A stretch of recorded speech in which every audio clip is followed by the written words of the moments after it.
What's up, everyone?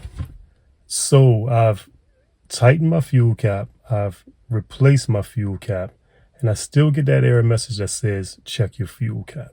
So I've teamed up with this awesome Honda specialist named Faye, and we decided to shoot footage on how to properly diagnose the problem and then solve the problem and delete the problem. So if you're ready, here we go.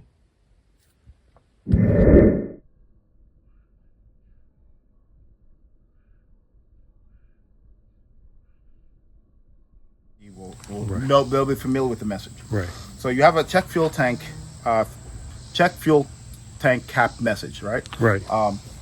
Basically, what's happening here is the evaporative emissions from the fuel vapors. They're supposed to be contained and then burned in the engine. They don't want it, escaping to the atmosphere. So one of the things that helps, right? Once you tighten the gas cap, so again, you've put a new gas cap on here already, but that seal on older caps starts to crack, and you'll see little hairline cracks all the way around it. So even when you tighten it down, there's no seal. there's no seal. Now some people, they tighten it like that, they don't do it. The note on there says to tighten it till you hear it click. That's like a ratcheting, torque spec. So making sure that happens is part of the problem. A lot of times when we get this complaint, it's usually after people fill up. One of the first tests before we do anything, we come in here and we slowly see if it'll turn, and if it moves, we know that was it. But if it does this and snaps, we know it's fine. Right. All right, so we check that. So what's supposed to happen is the fuel tank is sealed. There is a vent valve, right, that lets fresh air into the canister. There's a activated charcoal canister under the car. It's supposed to hold the fuel vapors. Okay, activated charcoal can absorb a lot of that vapor and hold it. But when we want to flush it out, we will use engine vacuum to suck those vapors out. But if we apply negative pressure to the tank to prevent it from collapsing, we have to vent it. So the canister's vent valve is back there. It has a filter in front of it to prevent road grime and dust coming in, but basically we let air in. So the canister vent shut valve is normally open. Okay, so the vapors come out of the tank. They get as the tank heats up and cools down, right? The vapors get stuck in the canister. So it normally has a vent. The tank has a vent to go out, but the canister stops the vapors from going anywhere. When the engine's running, medium to low loads, what will happen is we'll use the engine vacuum to now suck those vapors out of the canister. Right. Okay. We use this guy right here, which is the canister purge, right? Right. Purge control solenoid valve. So this line goes back to the canister, essentially on its way to the tank to get those vapors. If you leave that canister vent valve open, it will be using this system to suck fresh air from the back of the car through the canister into the engine. Okay. Right. The engine programming is designed to compensate for that, so we won't have an issue with fuel mixture. But what it's looking to do when it tests the system to make sure the vapors can't escape is every now and again it'll shut that valve off in the back and it will apply the negative pressure on the whole system. So you should see some level of vacuum, and then if it's not leaking, it should hold. Now you do still have fuel evaporating, so some of the vapor pressure will make that vacuum kind of decay, but depending on how much of a decay, the system can tell whether or not there's actually a leak. Okay, so that's what the computer is looking at. So this valve is supposed to suck down the whole system, hold it for a while, and then go back and look at that number 2, 3, 5 minutes later and tell you whether or not there's a leak. Right. Every time it does it, if the number's within limits, you're fine. If the number's out of limits, the first thing it'll do is tell you to check the gas cap. Right? These are the numbers on the screen that we were watching. No, yes, that we were watching. Right. Right. So if the numbers are out of limit by time and whatever, then you'll get a warning. If that warning stays on there too long, then you get a check engine light. Okay. So what we've done is tapped into the system to watch it running and watch those numbers. And what we found, which is a common failure with this style of purge control valve, is that the charcoal dust over time from the charcoal canister ends up coming up the line and clogging up this valve. Now you hit it with a screwdriver, you might shake some off, it'll work for a while. We actually will see that happen in the video where at first nothing happened. Right. We pull vacuum on the system to make sure that it's intact, the integrity, there's no leaks. We put everything back together having touched it, then all of a sudden it wants to work right. and then after watching it a couple of times, then it stops working again. So, Right. but that's how this works. So, All right. Excellent. so right now, Thank you. fuel tank pressure sensor 2.5, that's atmospheric, and the canister vent shut valve is off, right? It's in off, which means you have atmospheric, just like I opened the gas cap, Right. you have atmospheric pressure going to the system, 2.5. It's looking at that as a baseline, okay? Okay. Now, what it's going to do, what it should do next, it's going to close the canister vent shut valve, seal it off, and then, oh, actually, no, right now it's purging it. So you see the purge control valve is on, Yeah. well, that's 6%. So now it's just sucking fresh air through right now, okay? Sucking a little bit of fresh air through, wants to purge it.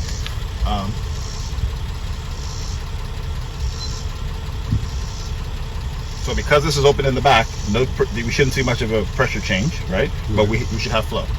So what we'll see in a minute, this is actually a good test to see if this valve is stuck. So we heard it click. The valve up under the hood. Under the car. The one under the hood is the purge. That one's the one, the canister's under the car. Okay. So if this one was stuck closed right now, right? Stuck closed. Even though we heard it click, let's say the valve broke off and it's stuck closed. When you start doing this, this will start going down. The blue line. The blue line in the middle, because it's pulling vacuum when it shouldn't be. Okay. So right then it'll say stop. It'll stop the test and say, oh, you have a clog on the vent in the back. Somewhere there's a clog. Could be a clog even at the inlet of that valve. Even though you opened it, it can't breathe, you know, and whatever it is. So right now, because we don't see too much of a drop, okay, it's going to run, right, it's increasing it, right. It's checking flow rate, because that can be an issue. Now, one of the things that I think is a common problem with these, this could possibly also reveal that. See how it's ramping it up? Okay, so if at some point, like I said before, there was a clog on the inlet at the back, we'd start to see it. So before it was pulling slow amount, but now it's putting more and more and more. We still don't have a change here. See how this is staying steady? Yes. So technically that's saying there's no clog. Okay. Now that's the idea. Even though this is ramped up, so you see how I stopped it? So even though that was ramping up, we still don't know if that's actually pulling vacuum. You see what it just did? What? This bar went green. This Right, went it closed it. Okay. So turning it on closes it. Okay. It's testing that valve. We probably would have heard it click the same way I did manually. It's testing it, and what it's going to do next. All right. It's going to close that, and then the same way we had that duty cycle up here, it's going to run that, and then now because they're both, you know, this is closed and that's open, this should start going down. So that's a sensor in the gas tank. Okay, closed. If we were down there, we'd have heard a little bump. Right now, actually, we might see that pressure in the tank rise because now it's all sealed. So the purge is closed, the canister vent shut valve is closed, the gas cap is on, and it's hot out here a little bit, right? So that vapor pressure in the tank might start to expand. So it's going to look right now and see if this starts to rise a lot. It may or may not, but that's why we kind of, if the tank was emptier, that would have risen because there's a lot of space, very little gas. Now we're closer to half tank. That's why I wanted to make sure it was between 3/4 and empty, that's right? Why, That's why I asked you, should I put more gas in? All right, so we'll let it, so this is mode 2, it's the second test. Essentially, it's running these one at a time in sequence to kind of figure out. So if we had a clog in the canister vent, it would have failed mode 1 because when it went to pull, we'd have had vacuum. So right now, it's looking to see if there's pressure in the tank build up. This is going to run for another 30 seconds or so. Boom, then it's going to do the sealed purge, and then we'll watch that. This will stay closed. It'll probably open it and close it again in a second, and then the purge valve will come on. See, open. So now it's off. That's open back there. Pressure should rise back to 251 right there. Cool. All right, 249, whatever it is, right, close to 25. And then now mode 3 will be where we do a which comes first? I think it's the big leak. So it's going to pull a lot of vacuum. You'll see the tank pressure go down to like 1.8, 1.6, right? And then it'll hold it and we'll watch it. Now, what it's done there when it closed it the first time, it was trying to see how long it takes the vapor to build pressure. So those 30 seconds, maybe the pressure of the vapor by itself went up 0.1, maybe 0.2. If I pull you to vacuum, that's all I expect to see you add, right? 0.1, 0.2. If you add 0.8, 0.9, there's a leak, okay? So now look at us. We close that, now we're pulling vacuum. Now watch this number. This number should start going down. And as we're looking at it, doesn't look like it's going down, does it? It doesn't look like it.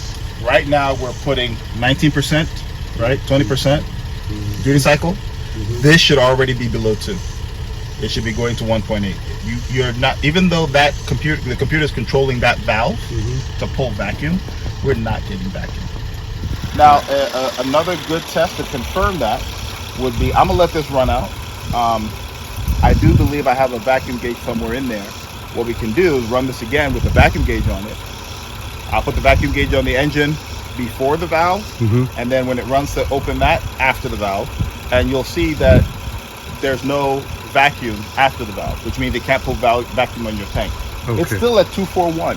Yeah. It's not pulling down. It's not pulling down the tank. Right. Now, this could also happen if you have a big leak somewhere in the plumbing. Okay. Right. That's why I said earlier when it was doing that purge, the air purge when it was open. So we know that it's seeing a difference in pressure, but we don't know that it's pulling vacuum from there. Right. So what we'll do now that we see it's not pulling vacuum is confirm. I can get a vacuum pump on the tank itself manually, and we can watch this pressure go down.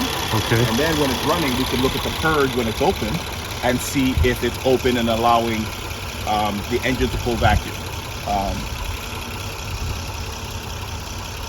What really causes those to fail is over time, the activated charcoal in the canister, it creates charcoal dust. And that dust travels up the line to that valve and just clogs the valve. It up. Here's the part that causes the check fuel cap error message. This is the part that should solve the problem and the cost from the Honda dealer.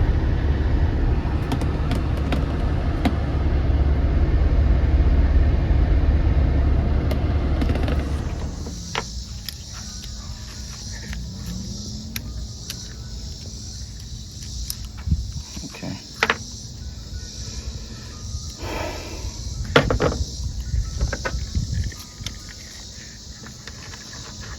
It's magic.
It finished it and it died. It's still going to shut off now, but if you want a picture of that, that's it. Okay. So remember I told you it was going to do a small leak? It was doing the small leak, and I knew it wouldn't take long because the small leak, it doesn't pull it all the way down.